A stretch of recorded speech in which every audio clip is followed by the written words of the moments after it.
that's been axed. We're not doing that now. The plans have changed.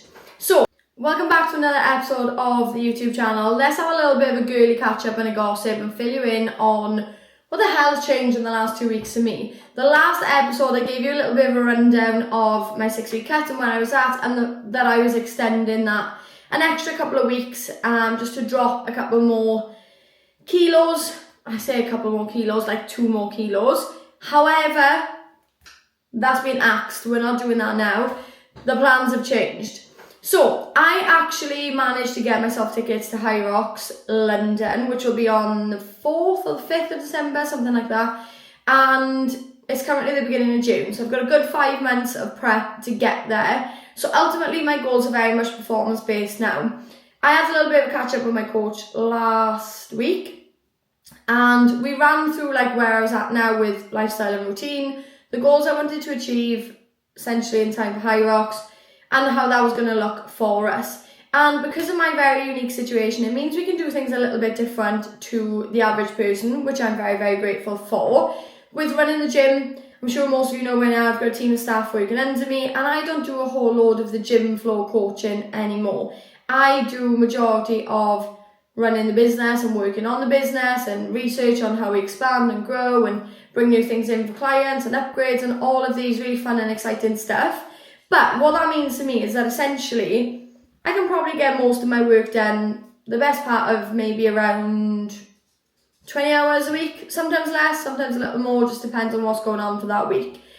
The last 2 or 3 months, there's been loads of staff training, our staff have been off on annual leave, so I've been covering, so I have been doing more than the 20 hours, but things are settling now and the girls are all trained on everything they need, and that means I've got far more time in my diary.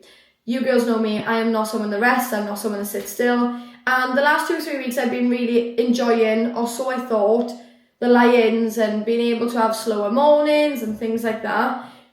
Lie-ins to me, I'm talking getting up at like 7:30, 8 a.m. But I am someone that functions with routine, with structure, with discipline, and the flexibility of kind of doing what I want when I want, I'm hating. Like, it doesn't work for me. I've never really been like that. I'm a go-getter. I get on with things, I'll graft, and I'm definitely learning that I can't do that forever. But I know that I can give more than 20 hours of work a week right now. So, essentially the plan is, I'm going to become a full-time athlete. So, you can either refer to me as KCM or you can refer to me as athlete. It's your choice. But from now on, I'm going to be treating myself as if I am a full-time athlete. Which means the goal in terms of dieting and things has totally changed. I am now going to essentially be putting the extra time that I've got with my routine into training. I'm going to be doing more sessions and I'm going to be ramping things up. In the build up to Hyrox, I was doing 6 or 7 sessions a week over 6 days. I'm now, as of this week, doing 8 sessions over 6 days. So a Monday and a Wednesday are my double training days. And the plan of action is over the next 5 months, as we build strength and aerobic capacity and all of that kind of stuff, my body will adapt to those changes and I'll be able to do a little more. So no doubt I'll probably have more days in the week where I've got double sessions. But essentially I'm going all in on training, and that's going to be my number one priority, which means your fueling changes massively. I cannot be training 8+ sessions a week on 1,500 calories. My body will not recover and I'm just going to end up injured. So I'm putting the dieting on pause. I'm currently sitting at just under 62 kilos and I was just under 64 when I started the cut. So I've lost 2 kilos in the 6 weeks. Not horrendously annoyed with that. I wanted to lose the 4 kilos, but I did have a few social events. So the plan of action now, calories are going to go up, training is going to go up, recovery also needs to go up. I need to be looking after my body, and to do that I need to fuel well. So how my weeks look now, just to give you a little bit of a breakdown.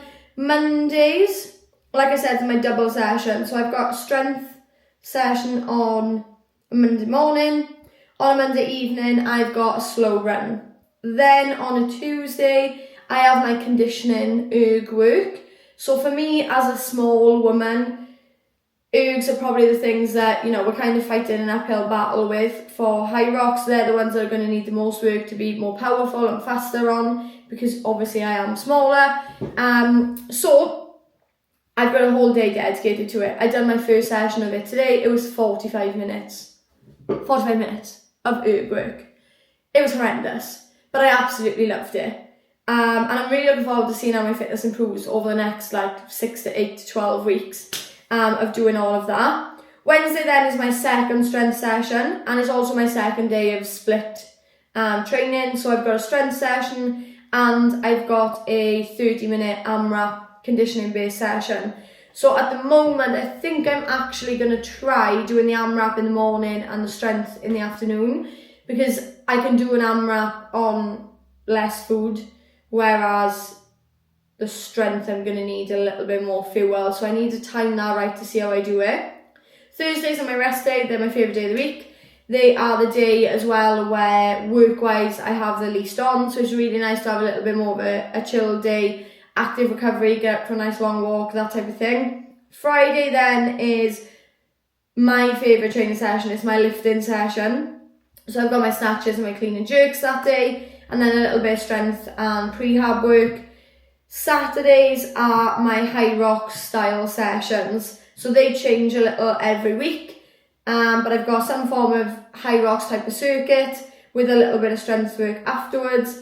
And then Sundays is my typically a run, but it changes. Like this week, for example, my coach has got it programmed as 60 minutes of breathing. This could be all a run, it could be 20 minutes rowing, 40 minutes running. Literally, I just want 60 minutes of work.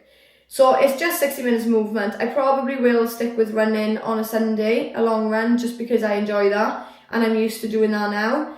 But that's the plan of action for this week. And then obviously every week we'll reassess, we'll change and we'll adapt from there. So now that I'm not dieting, what am I actually going to do? Because this is where most people really struggle. They can lose weight, they can get results, they can drop down to their lowest ever weight on the scales, but they're not necessarily well rested, they're not necessarily well recovered, they're usually really fucking hungry. So we need to work out how we get to maintenance and are able to hold our body weight. So what I'm now going to be doing, if I was a client, you'd go through a little bit of a reverse diet to a maintenance. What I'm actually going to be doing is I am totally coming away from tracking calories, and I'm going to just eat to fuel my body or intuitively eat. Now that's something I don't really promote too much with clients, because until you've done it once or twice before, knowing how to reverse diet and maintain your weight is a skill in itself. However, I've done it several times, so I'm going to do that now. And being at around the maintenance calories, give or take, I kind of imagine that my scales may drop another kilo or two over the next like 6 to 8 weeks naturally anyway. So sitting around the 62 mark, give or take. I don't want to drop any lower than 60. I don't want to be any more than 64. That's kind of like my ballpark for me to be working in and around. That is where I'm going to be fueling my body well. I'm going to be eating for my training, going to be prioritising my recovery, all of that fun stuff.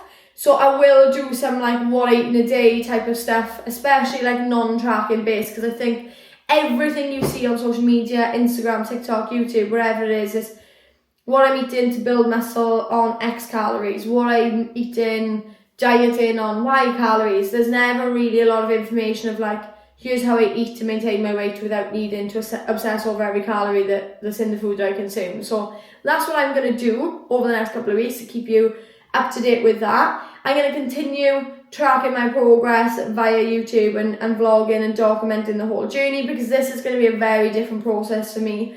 It is the first time in my adult life where I've been able to dedicate a lot of time to training. I'm finally at a point where I'm not working stupid hours, so it's nice to be able to have a goal again like that I can really get my teeth into. And as someone that like has something in their head, they're going to get it. I'm excited for the next couple of months to be able to give that to training. And honestly, I think this is probably the most driven and motivated and excited I felt about a training goal since I was competing, like way back when with Irish dancing. Like when it came to the Irish Opens, you bet the 6 months before that I was locked in on training. Like there was no distractions, I was going for it. And that's how I feel right now with training. So it's nice to have that focus and that drive and that discipline again, because it's been 7 years now maybe since I felt that like, oh my god, I'm really excited for this and I'm going to give it my all to see what we get out of it. So yeah, that's where I'm at. The Hyrox that I'm doing is going to be a doubles with my cousin. So we are going to be doing women's weights, which I'm quite keen to see the difference between doing it with a woman versus doing it with a man in terms of the weights that you use. So that's quite nice. We had 127 mixed on 4 weeks training. So I'm hoping we can get sub 115. I'm hoping I can knock like 13 minutes off my time. I think that's realistic. I'd love sub 110. I know I would. But it kind of depends how things go with me and my cousin training. So we'll see how that goes. Running is my weakness. Sled is my weakness. They're the two things I really, really need to work on the most. Hence why I have so much conditioning and aerobic capacity work. 3-4 sessions a week of just pure conditioning. So I'll run you through a week of training. I'll run you through, what I'm eating in a day to maintain my weight and to maintain performance without losing weight or gaining weight. And I'll just run you through my general life now that we're focusing so much on training and the business. That's exactly, that's essentially where I'm at. Training and business are my two top priorities right now. So make sure you like and subscribe for more episodes. If there's anything you want to see, feel free to drop me a DM on Insta and chat to me about it. I know a few of you have been speaking to me about my videos, which is always really, really nice to know that you guys are watching and enjoying. I'll catch you in the next episode.